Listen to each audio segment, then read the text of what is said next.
So I've come out for a wild camp tonight. Petra and I are going to be sleeping in our little hex tent, and it's turning out to be a nice night. We've got mist all around, but I really wanted to have a chat about wild camping and wild camping responsibly on Dartmoor in 2020. It's getting a bit of bad press because it's being confused in some quarters with fly camping, which are people turning up with wholesale bagfuls of kit straight out the car, pitching up by the side of the road. It's not the same thing as wild camping. Anyway, earlier today I went down to Belliver, where there's been a bit of a problem with this, and you'll see throughout this that I had a chat with Rob Steamson, who is a Dartmoor National Park ranger, and he explains the Dartmoor National Park situation very, very well. Okay, so we're just popping down to Belliver. There's a bit of sad news, really. The wild camping situation at Belliver's got a bit out of hand, and the national parks had to take drastic action and ban wild camping from the Ryden Ridge area to allow the area to recover. Now the national park can do this because it's established in the Dartmoor Commons Act 1985 that the public can have open air recreation and wild camp on Dartmoor. It's legal to wild camp on Dartmoor within the approved areas, generally within the commons. But there's a clause in there that allows the national park to restrict those rights at any time when there's a need to, for a specified period. And that's what they're doing right now. And to be honest with you, this isn't about wild camping. They're branding this as fly camping, and I'm glad that they've done that, because this isn't true wild camping. This is people turning up en masse. The car parks are filling up, and I think it's brilliant. I think it's lovely that people are enjoying the open air, but they need to do it responsibly. So the national park, unfortunately, has had to take this unprecedented step.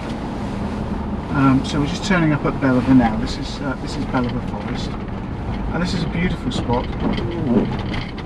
The rangers are here now, so they'll be enforcing this. The ban comes in tomorrow from the 7th, Friday the 7th of August until the 2nd of September.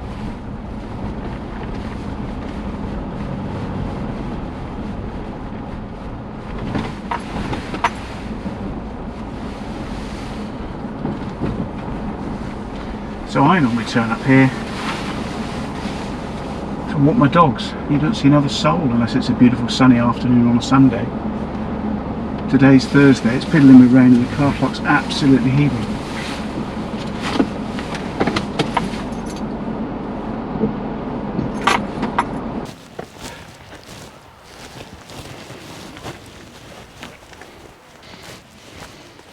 Are you about to pitch up? You know they're banning it from tomorrow. Are they? Yeah. Oh, wow. Well, I hope you can see that behind me. That's the old Clapper Bridge with the modern road bridge behind it here at Belliver. This is a beautiful, idyllic spot. Ideal for picnics and games and children to run around. Bit of fly fishing on the East Dart River here. It's absolutely fantastic. It's my usual dog walking spot, and I haven't been here since lockdown ceased because it's been inundated with people, and I'm trying to avoid being around large groups of people. But now the national park has taken the decision to put a ban on camping here, wild camping, or fly camping as they're calling it, to let the ground rejuvenate and to give it a rest, because this isn't wild camping as you'd know it. This isn't wild camping responsibly. This is large groups of people leaving their litter, their rubbish, their poo behind, and it's not very good for this environment at all. Have they sent you back again? No, yeah, we just spoke to him. It's cool, yeah. It's got the official work. So. Yeah, he's going to send you. You're going to find somewhere else. Yeah, you're going to find somewhere else. Yeah.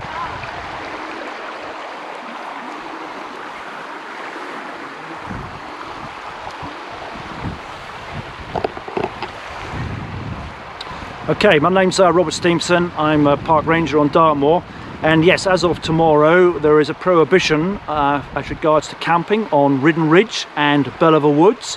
And that is because this whole area, since the COVID restrictions were lifted, has been completely hammered by people, what they perceive to be wild camping. We perceive not to be wild camping. In other words, they're using large frame tents, etc., and just wandering down here, having fires, which is also illegal, and then unfortunately leaving lots of litter. So a prohibition has been put in place as of tomorrow, which is Friday, and that'll be in place for about a month. And the rangers, supported by the police and some marshals, will be down here monitoring that, educating people like we've just done. We've just stopped those people camping down here tonight, and there might therefore be some prosecutions pending thereafter if people ignore the prohibition and any advice that we give them. And just so we're clear, Rob, we're not talking about wild campers, where people are using the camping map responsibly on the Dartmoor Commons. Yep. And taking small tents in small groups or as individuals. Yes, absolutely. So yes. What are the key rules that they need to be abiding? Basically the key rules, if you like, are if you are expeditioning, tentorsing, Duke of Edinburgh, out with your family, and you are backpacking, which means taking all your kit in your rucksack on your back, and not in shopping bags, or taking 2 or 3 trips into a site. If you are generally walking the moor and backpacking, you are allowed to camp on the majority of Dartmoor. There is a map on our website which shows you the areas that you can. There are some commons where you are not allowed to, but that's all fairly clear on the website.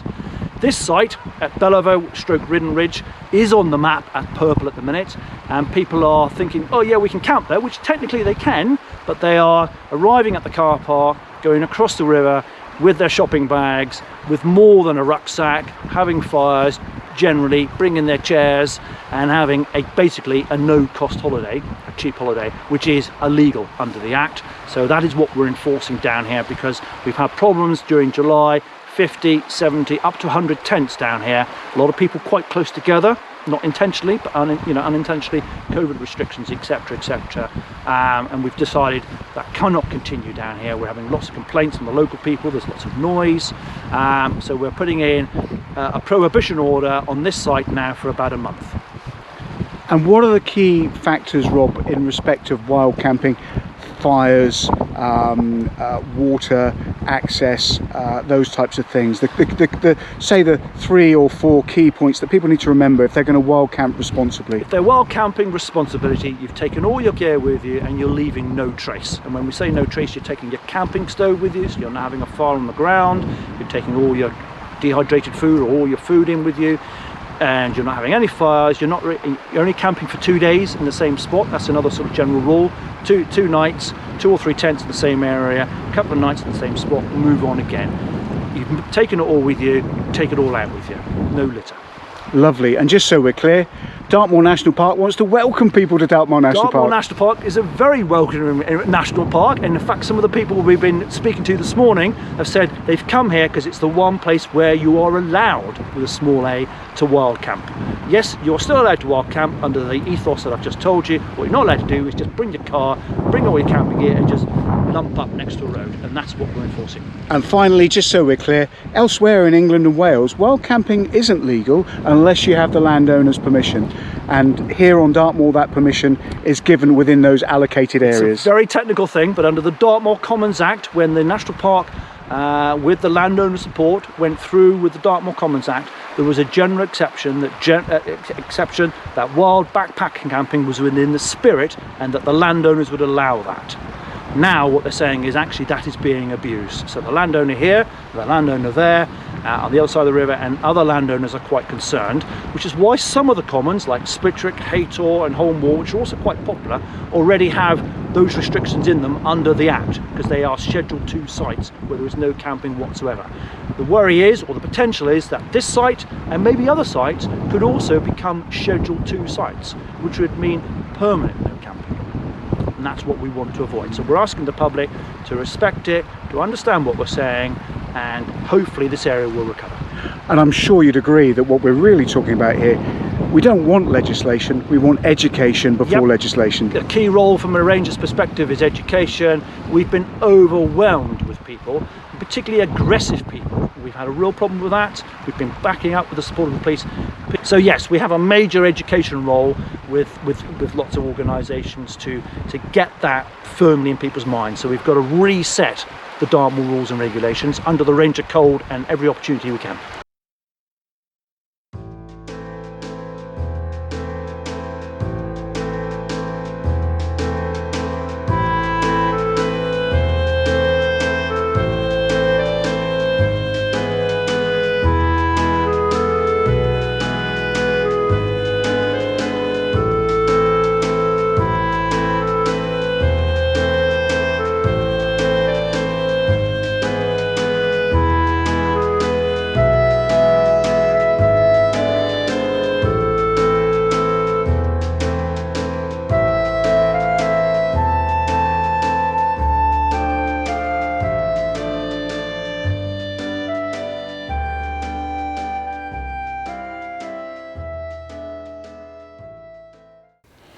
Okay, so we've been down to Belliver and we've seen how not to do wild camping and what has caused the situation down there.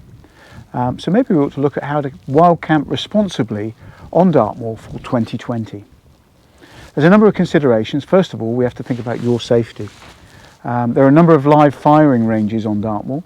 Their times of firing are publicised online, and I'll put a link in the description below so that you can find it. They're not firing throughout the whole of August. We have to think about navigation. Have you got a map, compass, and do you know how to use it? Do you know about your capabilities and how to navigate out should the weather fall foul with you? And you need to have the means to raise the alarm. That means a mobile phone perhaps. And if you are carrying a mobile phone and it's out of signal, do remember that if you dial 999 or 112, that it's an emergency call and that your phone network provider will search and find any network provider, even if it's not subscribed to that, and make that 999 call. That's it. Good girl. It's really important that if you're out wild camping or just having a walk on the moors, that your dog is under close control at all times. If you're in enclosed land, then the dog should really go on a lead. Wild camping isn't necessarily legal in England and Wales. It is in Scotland. You'd need to have the landowner's permission. But it is legal here on Dartmoor. But there are confines around that. You have to camp within certain areas on the Dartmoor Commons. And I'll put a link again below so that you can find that Dartmoor wild camping map and find out whether it's a place where camping is permitted. Think about your access. Look for gates and stiles through walls and fences. If there isn't one around, then maybe you shouldn't be having access to where you're going. Think about the water. There may be bacteria in water, so it's a good idea to boil it, filter it, or treat it in some way before you drink it. And protect the water from your campsite, from your ablutions. Keep out of sight. By that I mean pitch your tent at least 100 metres from a road or a car park, so you're not putting a visual intrusion on the landscape around you. Pitch late in the day and leave early in the morning. And what's really important, the golden #1 rule is leave no trace. Take only photographs and leave only footprints.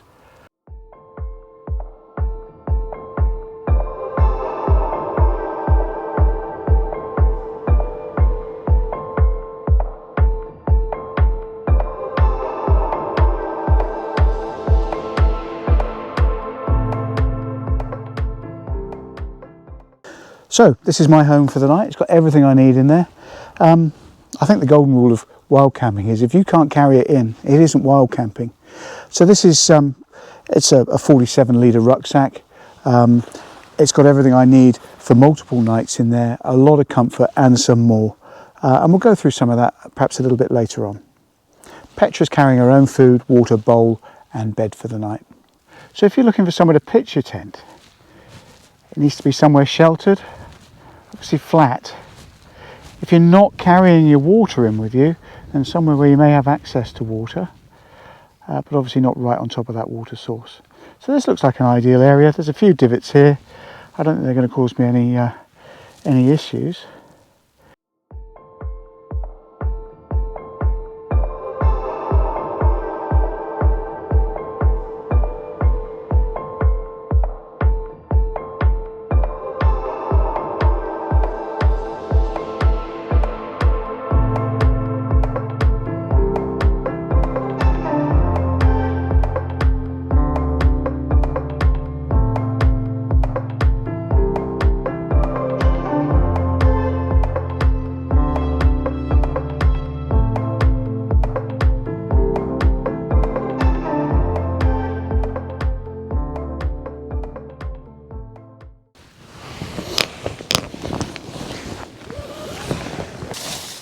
I've ever had.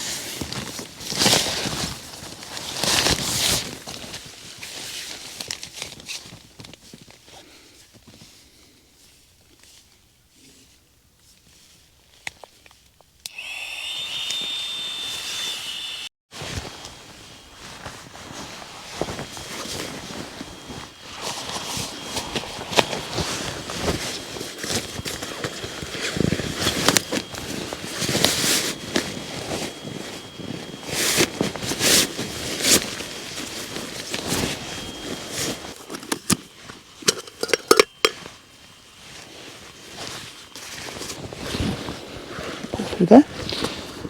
There we go. Good girl.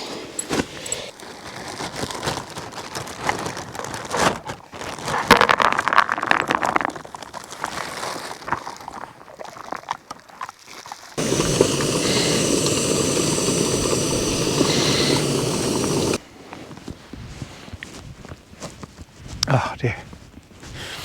Well, this is quite tasty, I have to admit. Significant bits of chicken in this chicken curry. Very tasty. And what a setting. Incidentally, that's Ruse Tour over my shoulder, and we're sat on Great Staple Tour for the night.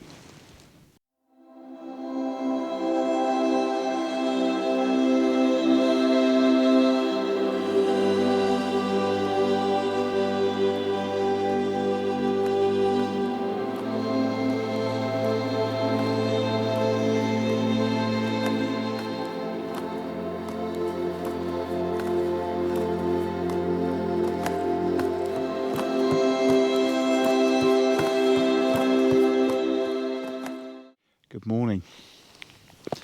It's a fabulous morning. Clear skies. It's been a beautiful sunrise and a beautiful night. It was a star-speckled night last night with a full moon. This is what I'm looking at this morning. The view from my office. Absolutely fabulous. It's 5:30.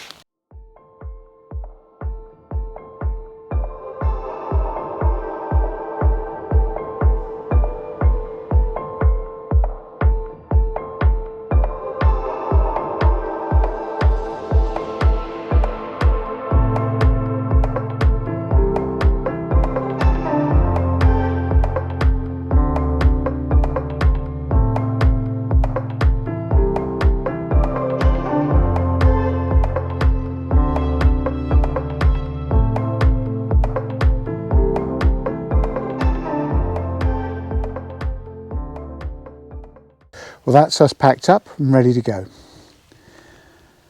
All the gear's packed away. The site is as we found it. No trace. I enjoyed my overnight last night. I'm sure Petra did with her sausages for tea. Thank you ever so much for watching. If you've seen this through to the end, what I would ask is that I'm new to this. I'm not sponsored by anybody and I'm not monetized. But I would ask if you like what you've seen, if you could hit the like. If you've got any comments, give me comments. And I really would appreciate it if you could subscribe. I'd be truly, truly grateful. Thank you ever so much.